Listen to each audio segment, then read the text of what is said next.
Hello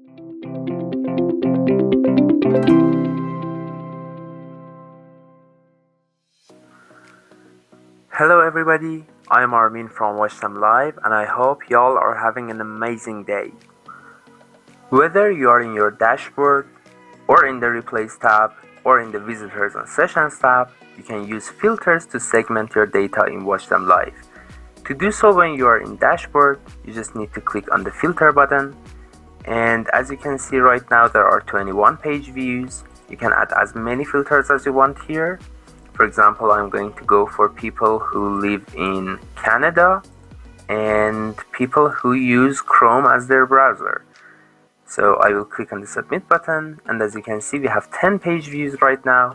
3 of them are for the 14th of December and the rest are for the 15th of December.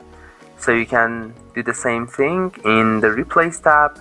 You can just add filters and view their sessions here, and you can do the same again in the Visitors and Sessions tab. Just click on add filter and add as many filters as you want. Click on the submit button and you can see your visitors and their sessions. Thank you for watching this video. See you next time.